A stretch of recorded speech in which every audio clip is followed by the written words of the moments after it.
aire es un bien de todos y todos somos responsables de él.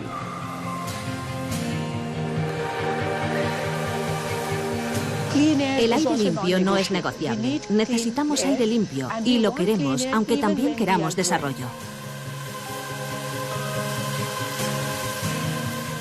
Es una situación de emergencia sanitaria comparable con otras catástrofes. Que mueran 7 millones de personas son muchas muertes, más que las provocadas por otras enfermedades y factores de riesgo. Cada año de inacción y espera conlleva a escala planetaria una cantidad de muertes y enfermedades absolutamente escalofriante.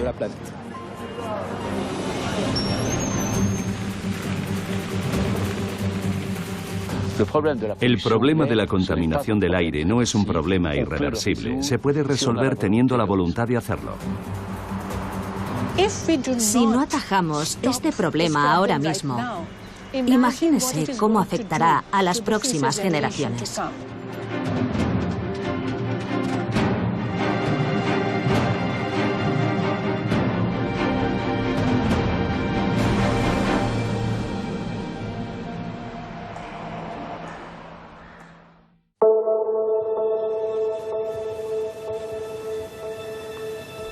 La contaminación del aire es un asesino en serie, cuyas víctimas son invisibles. 7 millones de muertes prematuras al año, según la Organización Mundial de la Salud. Una cifra corroborada por datos científicos muy concretos. Sus agentes letales son los gases y las partículas finas, despedidos a la atmósfera por la actividad creciente de las fábricas, la calefacción urbana o el transporte por carretera.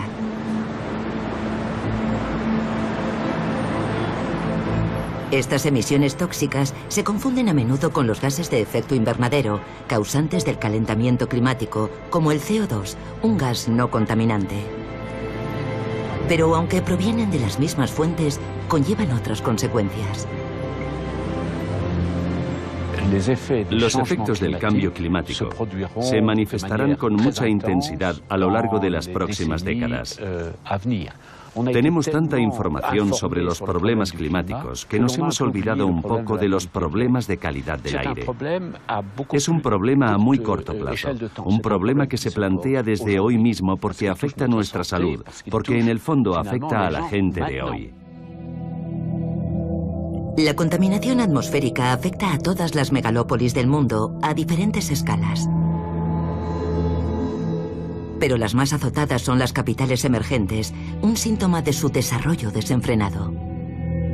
Las ciudades indias y chinas rebasan periódicamente los umbrales de alerta, exponiendo sus poblaciones a un riesgo sanitario mayor. Las metrópolis más ricas no se libran, ni en América ni en Europa. Sufren una contaminación crónica con efectos nocivos a largo plazo. De París a Ciudad de México, pasando por Los Ángeles y Pekín, la comunidad científica ha dado la señal de alarma. Las ciudades libran hoy una batalla contra esta amenaza, el primer riesgo medioambiental para la salud pública.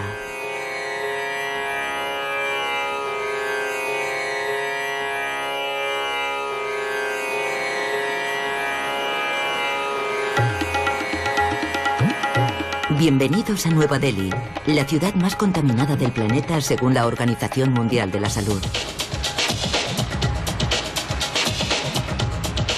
Con sus 8 millones de vehículos, el doble que hace 10 años, la capital india está viviendo una era de crecimiento desbocado que condena a sus 25 millones de habitantes a un infierno atmosférico. Hay días en los que la concentración de partículas finas en el aire supera 100 veces las recomendaciones sanitarias de la OMS. Micropartículas, pero también dióxido de nitrógeno y ozono. Un cóctel tóxico para los habitantes que pasan horas en sus coches, trabajan en la calle o viven en las aceras. Es una especie de crisis multicontaminante, porque a diario respiramos un cóctel letal de polución. Durante mucho tiempo se creyó que solo las grandes ciudades tenían un problema de contaminación. Pero ahora estamos viendo cada vez más poblaciones pequeñas de la India alcanzar niveles críticos de contaminación. Los primeros estudios sanitarios nos permiten hacernos una idea de la magnitud de la epidemia. 3 años de esperanza de vida menos en la capital y 1,5 millones de muertos al año en todo el país. Y es que la amenaza se propaga más allá de las ciudades de la India a las regiones más pobres.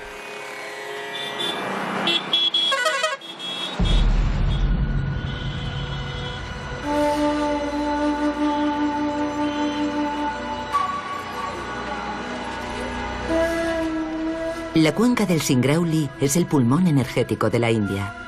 Proporciona el 20% de la energía eléctrica del país, explotando las abundantes reservas naturales de carbón.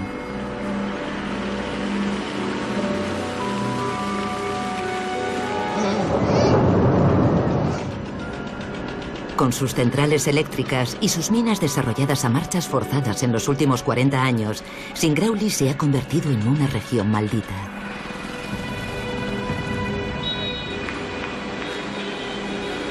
Irrespirable para sus habitantes, que viven presos de las emisiones de diversos tipos de polvo y gases tóxicos. En esta región aislada no existe ningún estudio oficial acerca de la magnitud del impacto sobre la salud pública. En el hospital del distrito de Guaidán, los médicos asisten impotentes a esta lenta agonía. El Dr. Singh lleva 22 años observando una explosión de las infecciones pulmonares y las alergias severas. Respire. Respire.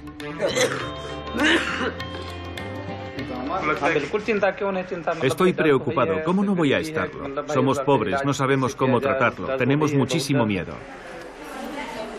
El médico está indignado por el estado de los pulmones de sus pacientes.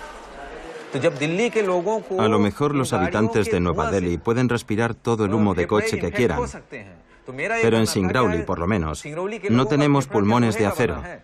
En todas las autopsias que hemos hecho en la región, ya estuvieran enfermos o no, los sujetos siempre presentaban partículas de carbón en la superficie de la pleura. Nuestros pulmones están infectados. Cuando voy caminando al trabajo por la mañana, las partículas han caído con el rocío, y cuando corro, todas esas partículas se depositan en mis pulmones. En toda la región no hay un solo sitio seguro para caminar o correr. A pesar de los riesgos sanitarios, el gobierno prevé duplicar su producción de carbón en los próximos 5 años. El objetivo, proporcionar electricidad a los 300 millones de indios que aún no tienen acceso a ella. El ministro de Medio Ambiente reivindica ese imperativo y se niega a recibir lecciones de las potencias occidentales. En Delhi hemos cerrado ya 3 unidades contaminantes y vamos a ajustar otras 2 unidades a las normativas. Estamos planeando construir nuevas centrales en lugares aislados en vez de en ciudades. Es una forma de encontrar un equilibrio. Pero no olvidemos que Estados Unidos también exporta carbón. Si de verdad tanto les molestan las emisiones, los estadounidenses deberían dejar de exportar carbón. Pero no lo hacen, y aún así se permiten darnos lecciones. Europa consume 10 veces más carbón que la India, y eso supone contaminación. Nuestra contaminación solo se va a multiplicar por 2, y daremos acceso básico a la electricidad a los más pobres. Todo el mundo en este planeta tiene derecho a usar la energía del carbón, y a la India se le quiere negar.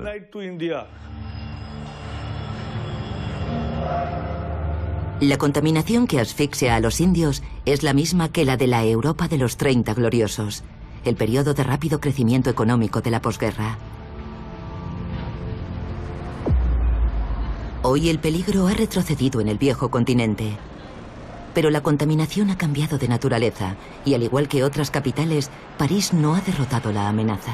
Air París prevé también hoy una fuerte concentración de partículas en suspensión que afectará a la mitad norte del país. ¿Nos deja asfixiarnos el Estado con esta contaminación? Será la polémica pregunta que nos ocupará durante esta hora y cuarto. Así nos lo recuerdan los intensos picos de contaminación que vive periódicamente la Ciudad de la Luz desde 2013. Sin embargo, estos episodios de alerta medioambiental no son más que la punta del iceberg.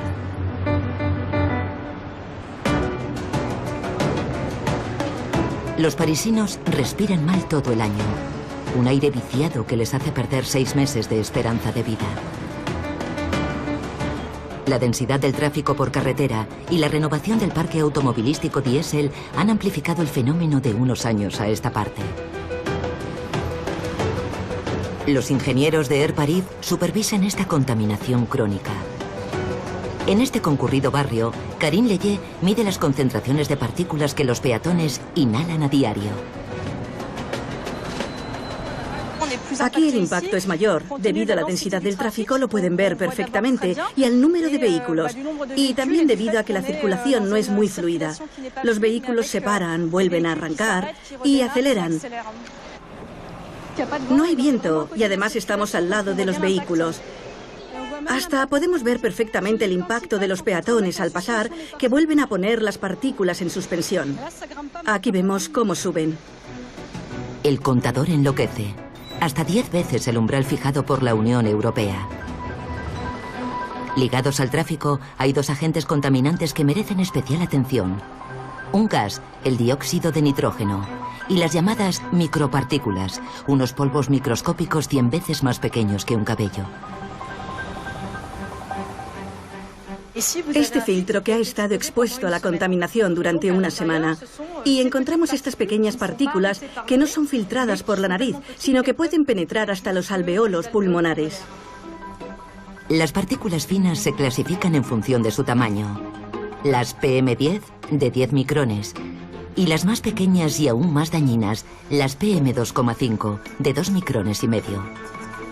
Para cada una de ellas, la Organización Mundial de la Salud emite unas recomendaciones sanitarias y la Unión Europea impone umbrales de alerta.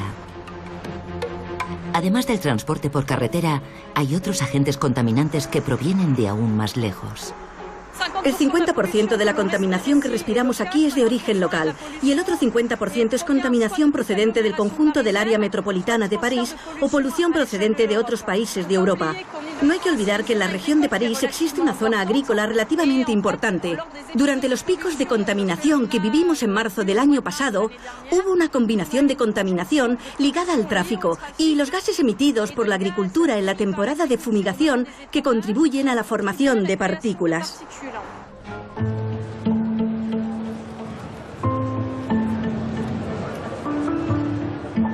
¿Cómo se fabrican estas nubes de contaminación que se ciernen sobre nuestras ciudades tanto en invierno como en verano?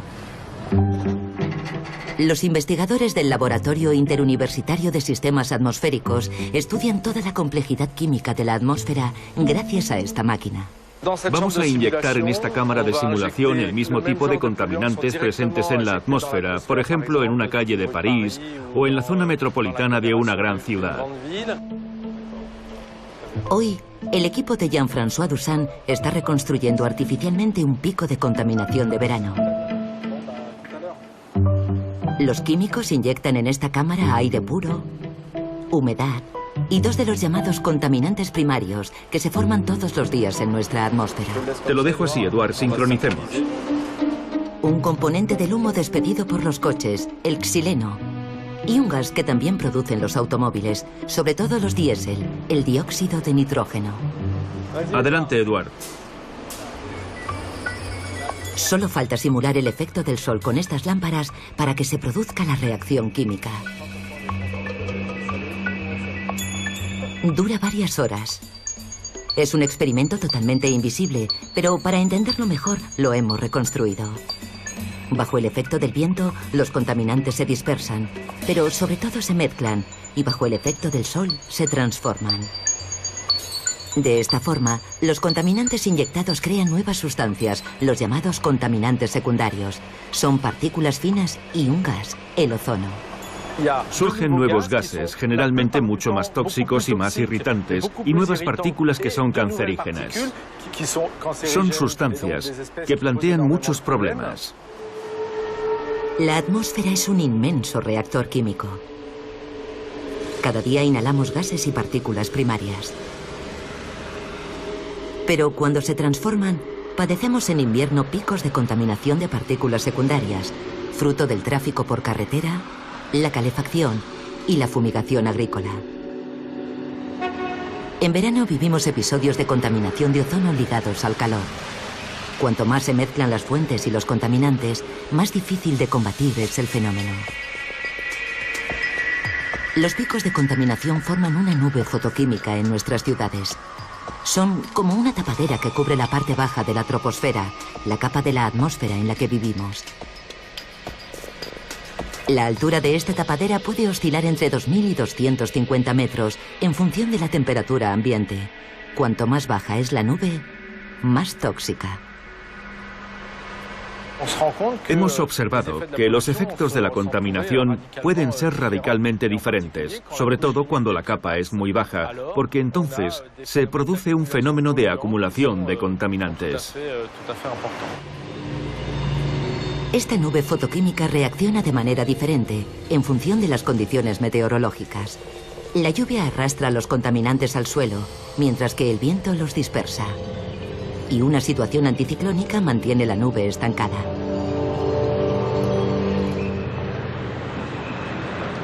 De Ciudad de México a Los Ángeles se ha globalizado un neologismo. El smog, mezcla de smog, humo y fog, niebla. ¿Cómo contaminan estos agentes nuestro organismo? De 10 años a esta parte, los investigadores han estado acumulando pruebas. Desde estudios epidemiológicos hasta experimentos con animales, pasando por la investigación más puntera.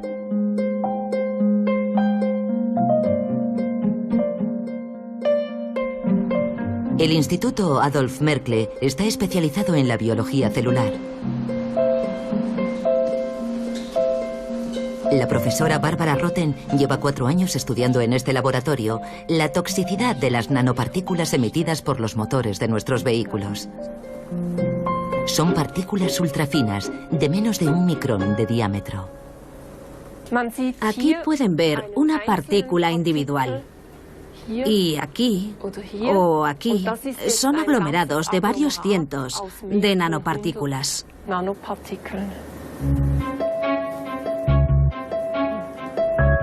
Dentro de este racimo de partículas, un cóctel de componentes altamente tóxicos.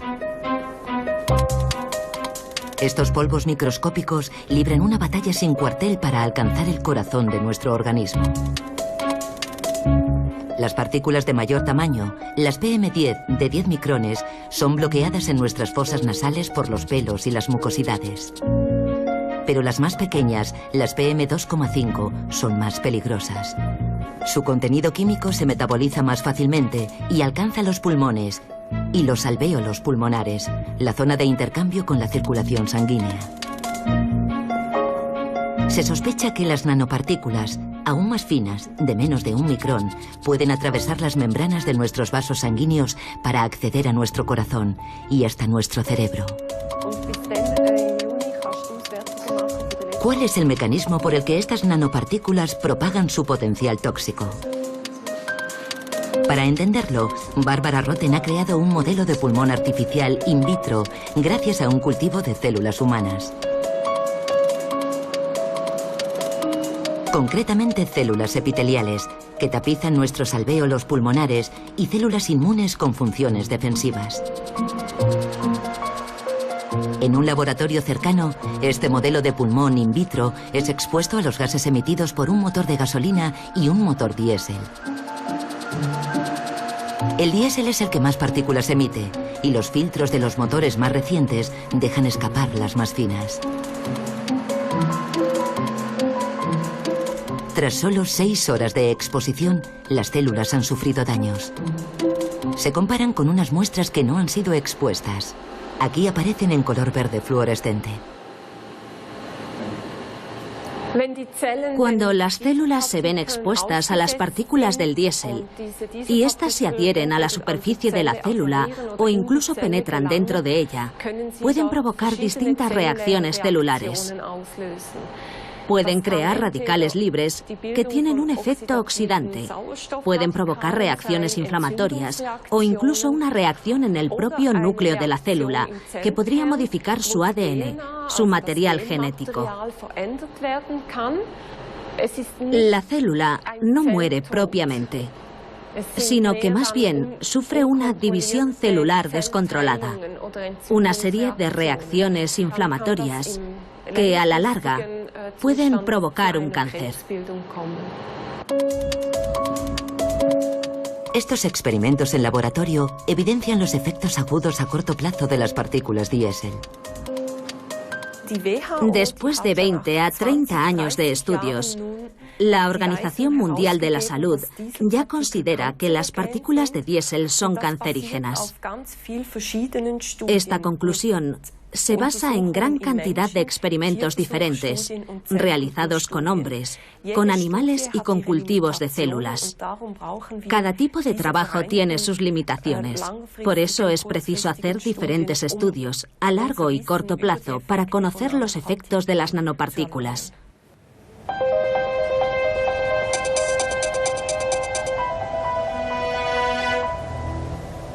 Todos los estudios concuerdan. La contaminación del aire acorta nuestra esperanza de vida.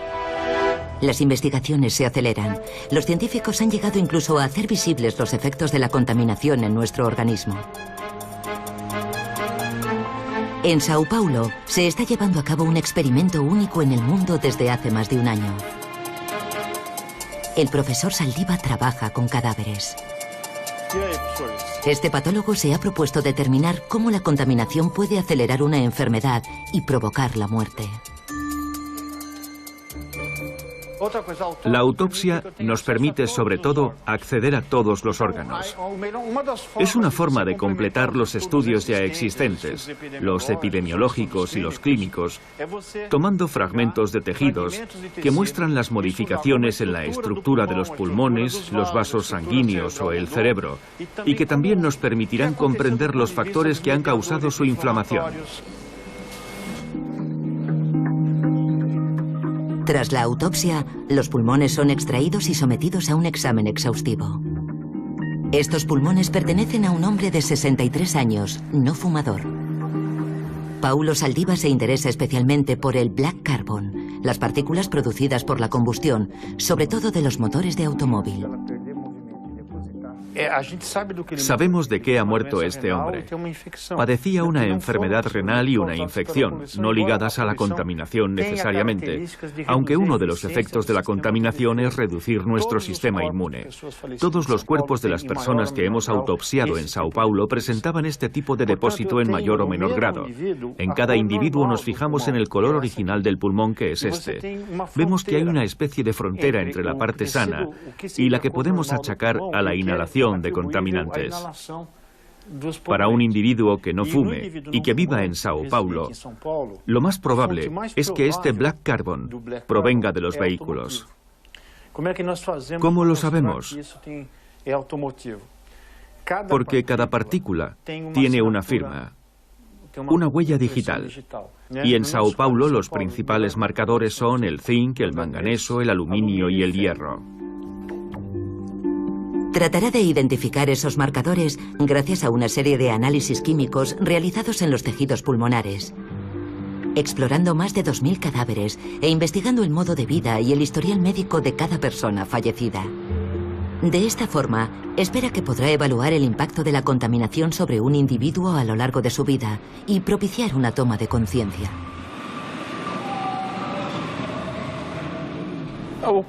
La lucha contra la contaminación no genera aún un consenso. Si yo invento una vacuna contra el dengue o el ébola, ¿quién se va a oponer? Pero si propongo limitar los combustibles, el diésel, y limitar el transporte individual para favorecer el transporte público, no habrá un consenso. Creo que ha llegado el momento de reconocer que estamos ante una situación de emergencia sanitaria comparable con otras catástrofes. La OMS lleva varios años haciéndose eco de estos estudios científicos y fijando normativas sanitarias sobre la contaminación del aire. Pero en 2013 la institución fue aún más lejos y dio la señal de alarma. La Organización Mundial de la Salud, que depende de la ONU, ha decidido clasificar la contaminación de la atmósfera, la contaminación del aire que respiramos a diario, entre las causas directas del cáncer. El aire es un bien de todos y todos somos responsables de él. Es necesario desarrollar una política de salud pública para resolver este problema. Sabemos que la contaminación atmosférica es cancerígena, como el tabaco y el amianto. Provoca cánceres y enfermedades respiratorias, pero también patologías cardiovasculares. Un total de 7 millones de víctimas al año. La OMS advierte a la opinión pública. Tenemos la responsabilidad de dar la voz de alarma y declarar que es un factor de riesgo importante. Si no tomamos medidas para proteger a las poblaciones y alertar a los gobiernos, las empresas y la sociedad civil, no podremos ayudarlos a protegerse. Ahora bien, no podemos tomar medidas por ningún país. No podemos decirle a nadie, ahora tienes que hacer esto. No disponemos de poder legislativo sobre los demás países, pero sí tenemos un poder de persuasión. Y ser tan cuidadosos con nuestros estudios, nuestras cifras y nuestras recomendaciones es el poder que podemos ejercer.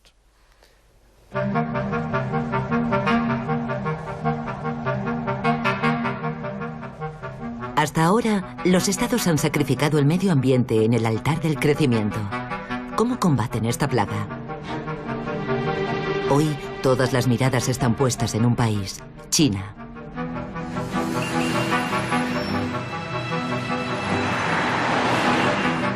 Pekín se ha alzado con el título de capital mundial del smog, con sus continuos episodios de alerta medioambiental y su atmósfera bautizada como Herpocalipsis. En Pekín, las tasas de cáncer de pulmón se han disparado más de un 50% en 10 años. Un estudio internacional avalado por la OMS cifra en 1.200.000 las muertes prematuras en el país. Por no hablar del coste económico, abismal, 1.400.000 millones de dólares, según la OCDE. En 2014, Pekín declara la guerra a la contaminación. No le queda más remedio. En 2015, el primer ministro reitera con firmeza esta prioridad. Estamos determinados a reducir la contaminación. Ya hemos acometido un esfuerzo considerable, pero los progresos que hemos realizado no están a la altura de las expectativas de nuestra población. Hemos declarado la guerra al smog. Estamos determinados a proseguir nuestros esfuerzos hasta alcanzar nuestro objetivo. El régimen chino despliega todos sus recursos para vencer este apocalipsis. El parque automovilístico ha sido revisado y se ha implantado un sistema de transporte alternativo. Alrededor de la capital se han cerrado 200 fábricas. El Estado se ha propuesto castigar financieramente las 15.000 fábricas del país en caso de que rebasen una serie de normativas.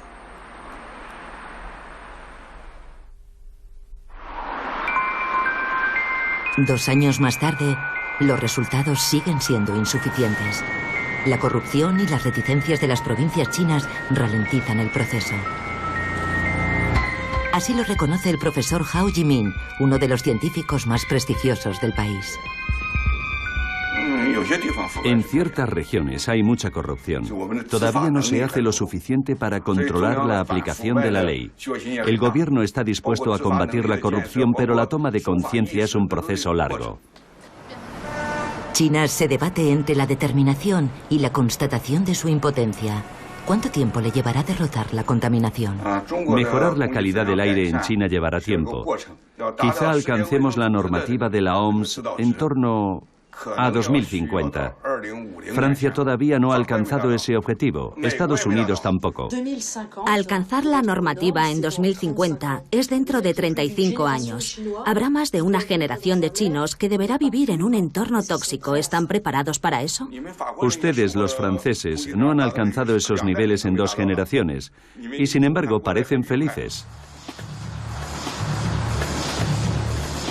La sociedad china se ha cansado de asfixiarse y se ha sumado a la lucha medioambiental. En marzo de 2015, el estreno de un documental marca un punto de inflexión. Lo firma Chai Jin, una conocida periodista que se ha convertido en el mascarón de proa de este combate. Ha organizado pases públicos de fragmentos de su película en las calles de Pekín. En ellos, critica el laxismo de los gobiernos locales y acusa a las empresas de contaminar con total impunidad. Este olor de dióxido de azufre proviene del humo. No puede ser. Esta contaminación no está controlada. Están contaminando la atmósfera. ¿Por qué no utilizan filtros? Sí que los utilizamos. Entonces, ¿por qué hay tanto humo? El documental tiene un éxito enorme. Más de 200 millones de visitas en las redes sociales en apenas unos días. Preocupadas por los comentarios de los internautas, las autoridades no tardan en censurarlo. Creo que la difusión de su documental debió de recibir algún tipo de apoyo por parte del régimen. De lo contrario, jamás habría tenido la posibilidad de difundirlo en tantas plataformas. Pero es fácil de comprender por qué. En cuanto empezó a tener más repercusión, el gobierno sintió la necesidad de censurarlo. Si al gobierno se le va de las manos, si no ataja esa ola de indignación, los ciudadanos podrán empezar a plantearse una pregunta: ¿quién es el responsable? Si el gobierno no logra proteger a su pueblo y resolver los problemas medioambientales, puede perder toda credibilidad.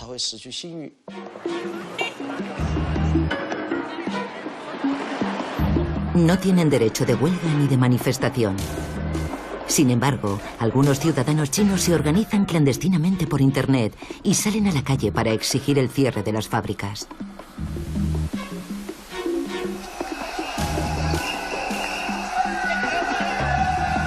A veces, estos actos espontáneos, pero frecuentes, logran doblegar a las autoridades.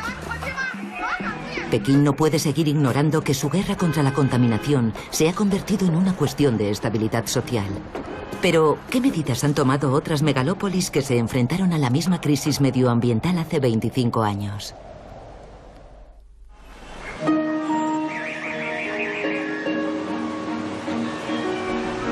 En el continente americano, el ejemplo más emblemático es el de Ciudad de México, que ha sido capaz de encontrar soluciones hasta hace unos años. Como sabrán, Ciudad de México es la ciudad más contaminada del mundo. La situación se ha vuelto tan catastrófica que el gobierno ha tenido que renunciar a abrir los colegios.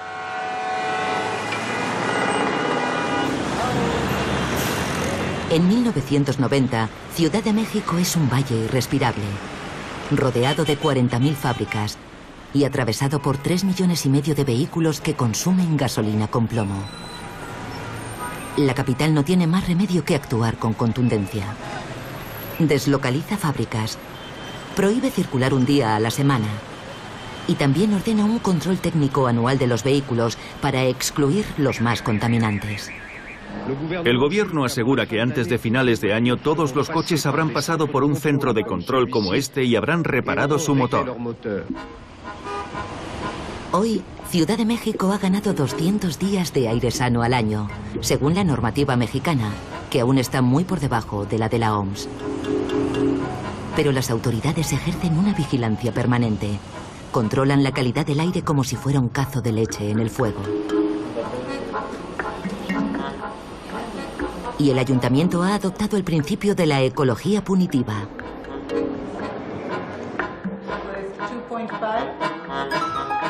La política pública que hemos implementado en los últimos 20 años han permitido tener una tendencia hacia la baja.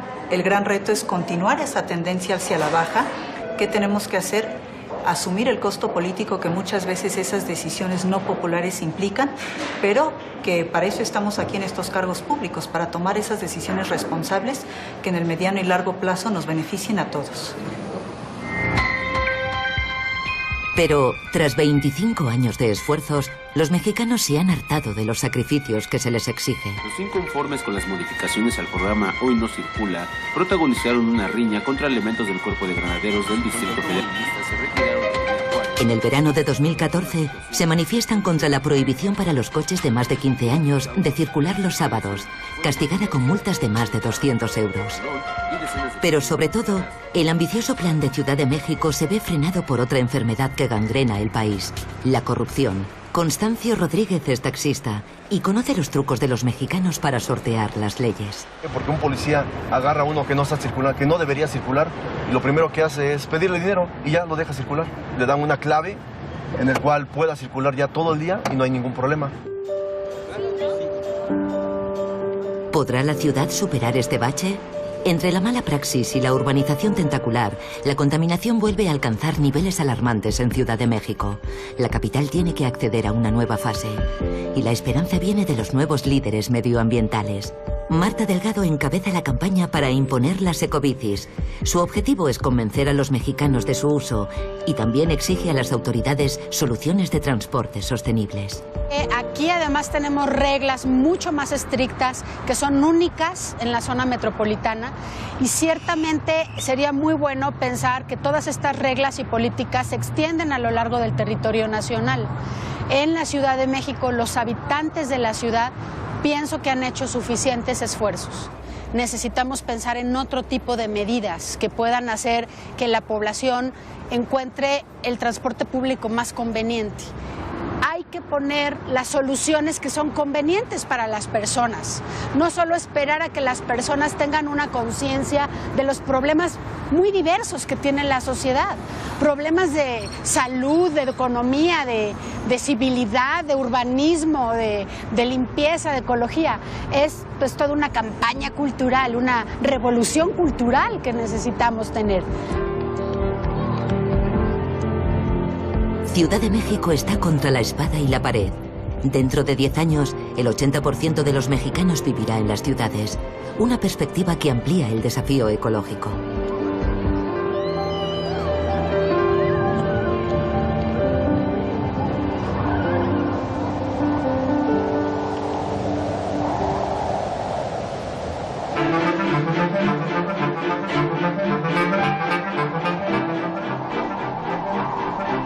En Europa hay ciudades que llevan años librando la batalla medioambiental.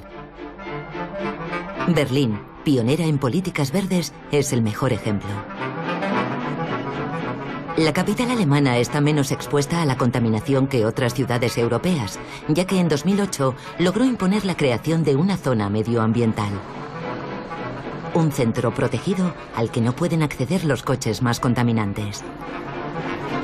Si no tienen esta pegatina, los automovilistas se exponen a una multa de 40 euros y a perder un punto del carné. Martin Lutsch es uno de los arquitectos de este plan anticontaminación. Aquí es donde empieza la zona medioambiental. Tras 8 años de vigencia, Berlín no sabe aún cómo cuantificar el beneficio sanitario para sus habitantes, pero hay cifras que hablan por sí solas. Las partículas de diésel han disminuido en un 50%. Es solo uno de los tipos de partículas finas para los que tenemos umbrales de alerta. Y la concentración total de partículas ha disminuido en un 10%. Es una cifra considerable, ya que no existe casi ninguna otra medida aislada que tenga un efecto semejante. Es decir, que hemos contribuido de forma significativa a proteger la salud de la población urbana. La capital alemana aspira a alcanzar la normativa europea antes de 2020, pero aún le queda camino por recorrer. Las tasas de dióxido de nitrógeno siguen siendo elevadas. La razón es que tenemos muchos más vehículos diésel que antes. Por desgracia, estos vehículos, sobre todo los de última generación, emiten mucho más dióxido de nitrógeno que el que sugieren las normativas europeas.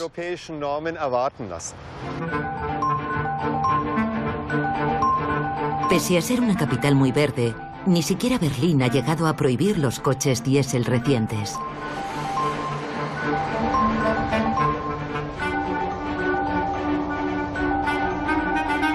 Sin embargo, sí hay un país que concentra todas las críticas a este carburante cancerígeno según la OMS, Francia.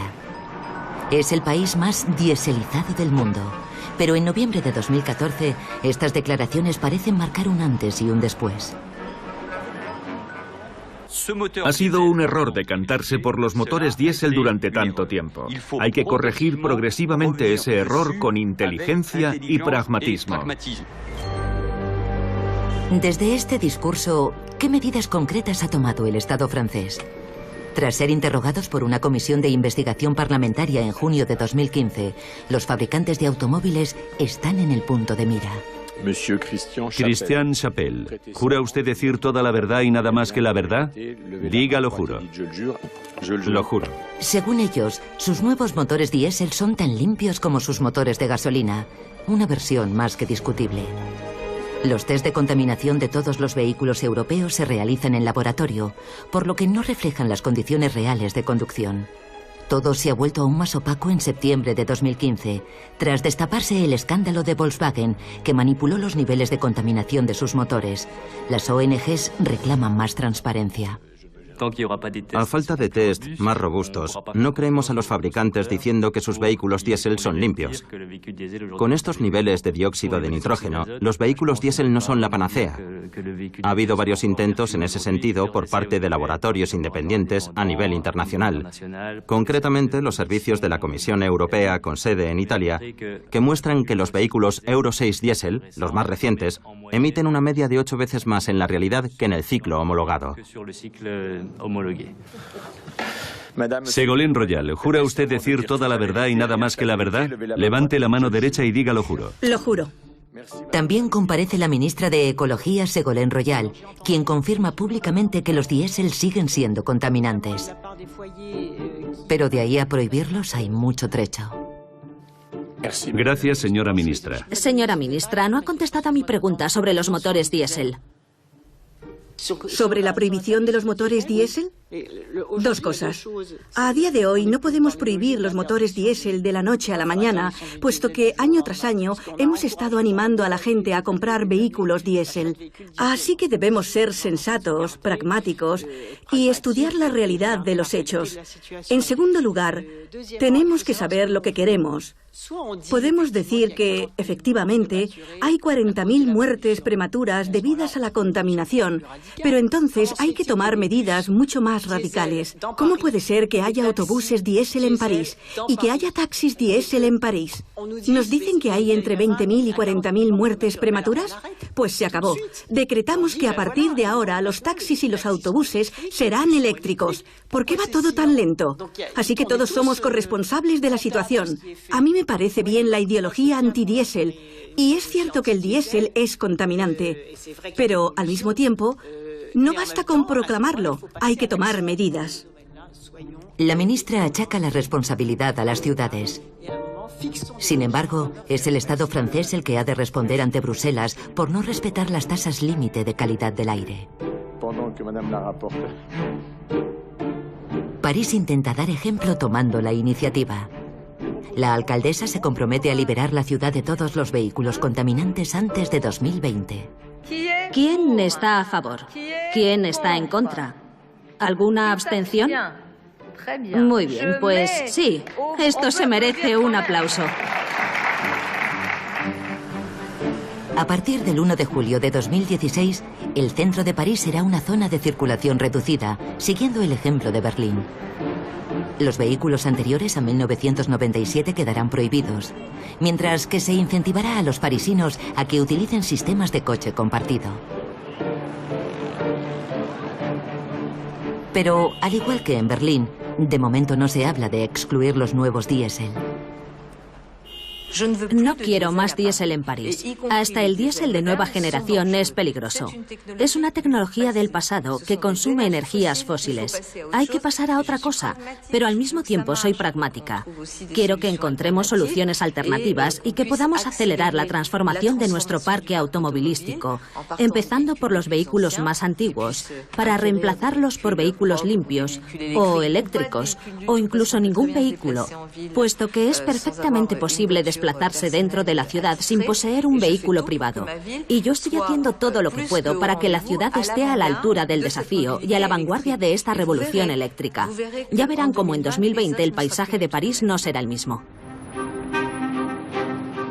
Mientras las ciudades y los estados se pasan la pelota, las medidas siguen siendo demasiado puntuales.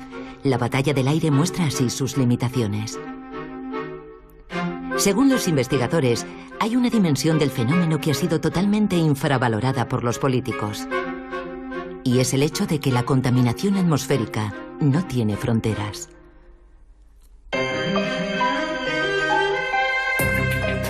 La prueba científica nos llega de la mano de los satélites, verdaderos escáneres de la atmósfera. Miden varias veces al día el transporte de penachos de gas y partículas por todo el planeta. Los contaminantes se exportan de un país a otro.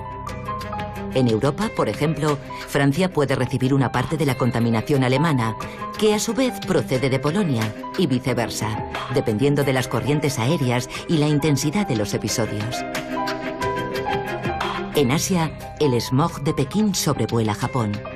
Pero a mayor escala, la nube negra china puede desplazarse a una velocidad vertiginosa. Impulsada por el viento, puede atravesar el Océano Pacífico y alcanzar el continente americano en cuestión de 3 a 5 días.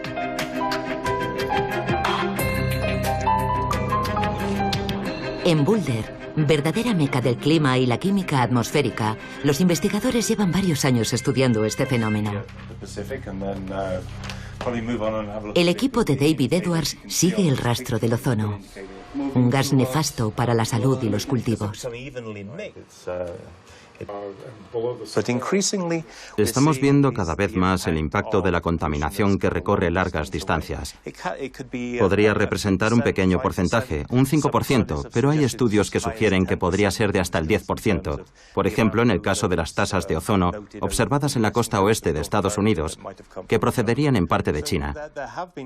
Hay estudios que apuntan a que el hecho de deslocalizar las fábricas estadounidenses e implantarlas en otros países, sobre todo en Asia, puede haber producido más emisiones contaminantes procedentes de Asia, que luego efectúan un viaje intercontinental y regresan a Estados Unidos. De ser así, sería una situación bastante irónica.